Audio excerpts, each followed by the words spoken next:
Hi, my name is Laurie Anderson, and I am the owner and designer of Southern Stitches Boutique and Brer Rabbit Designs. And this is lesson 2 in my series of Smocked Bishop from start to finish.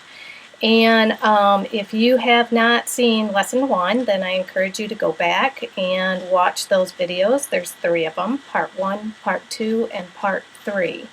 And at the end of part 3, I showed you some different methods to do your seams on your bishop.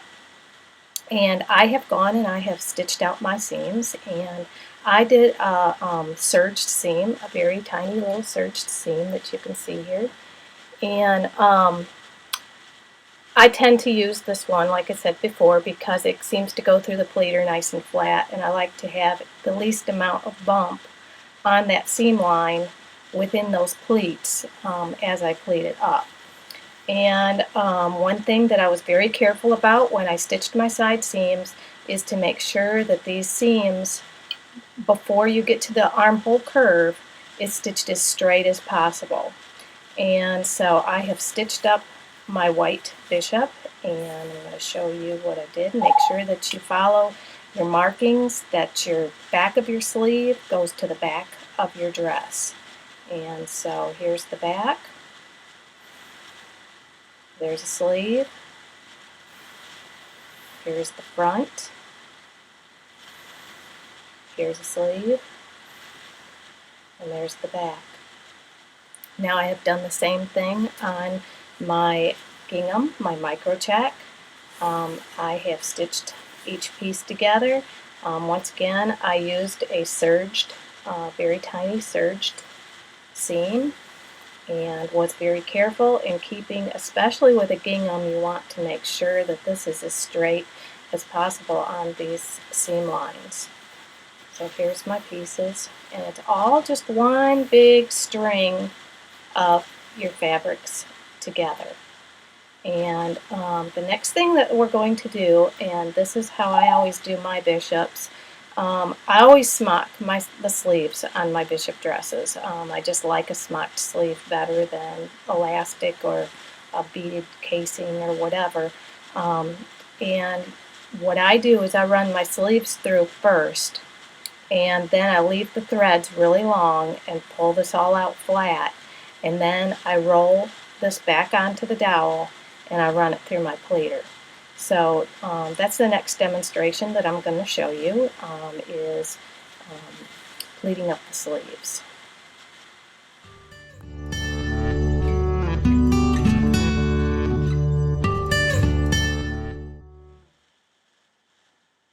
Okay, this is a smocking pleater. I have a Sally Stanley pleater, and it has 24 rows. And my pleater is sitting on a smocking box, and this holds all my threads. And the threads run through this piece of Velcro that keeps them all in order. And I'm now going to thread my needles, and I usually leave all my needles in because I always work from this end in.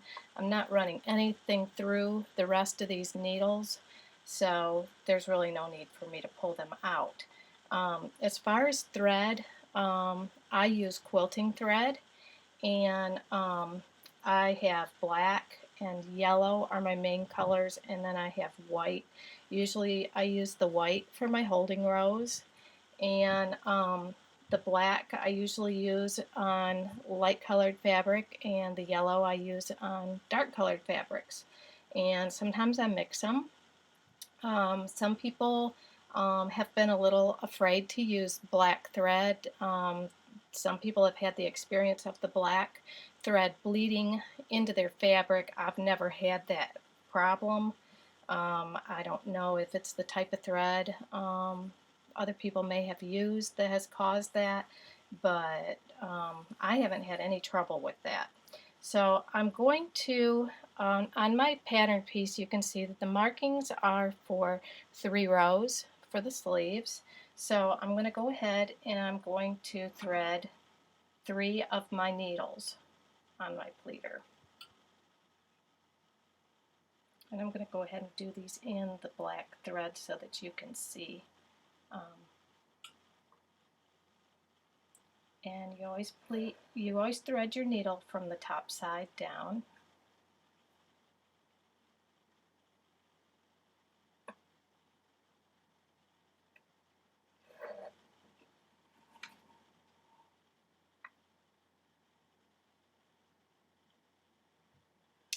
Now, different pleaters work different ways, the different manufacturers. On my Sally Stanley pleater, it's important that you put your fabric in the right way because the pleats on the top are a little bit different than the pleats on the bottom. On mine, the slogan is long is wrong. So meaning that the longer stitches need to be on the wrong side of your fabric.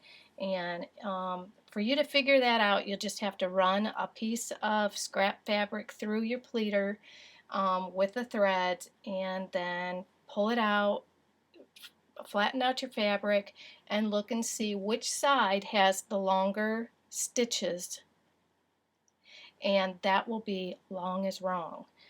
Some pleaters it doesn't matter, but on mine it does. Now when I do the sleeves, I don't usually roll them up on a dowel. It's easier for me to just feed it through. And so I'm going to, I hope you can see this, I am going to stick my fabric into the back here. I'm going to scoot this up a little bit so that maybe you can see a little bit better. I'm going to eyeball it, and I'm going to figure out where these dots from my fabric need to line up in the groove for the needles and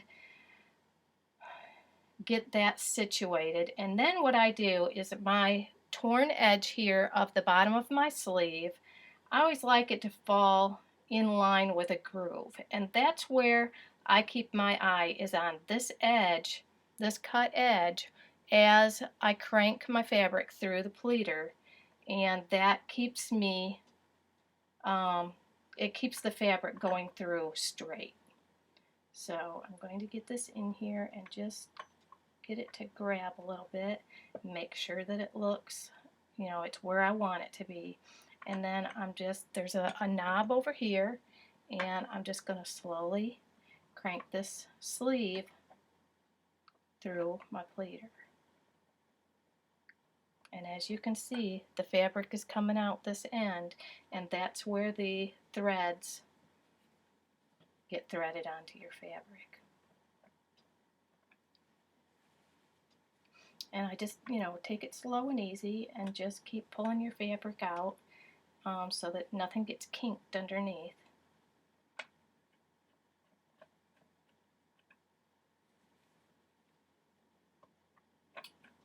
And I'm just following this groove here is where I'm watching so that I make sure that my fabric is going through straight.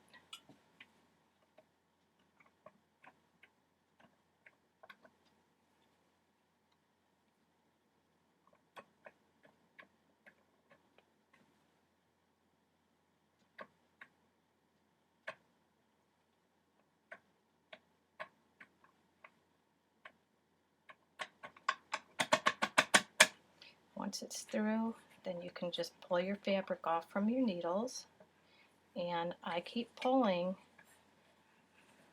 pull it out long, and then unthread, pull them off, and make sure that you tie a knot. And then I snip off the tail. And then I'm going to pull this all the way out flat, because I'm going to want to put a lace edge on here, and if this is pleated up tight and tied off right now, I wouldn't be able to do that. So I go ahead and pull these out, cut this off, and I knot these. And later we'll block this up to where it's supposed to be. So that's all there is to it, is putting is pleating up your sleeves. And I'm going to go ahead and do my next sleeve, and then I'm going to show you how we pleat up the rest of the dress.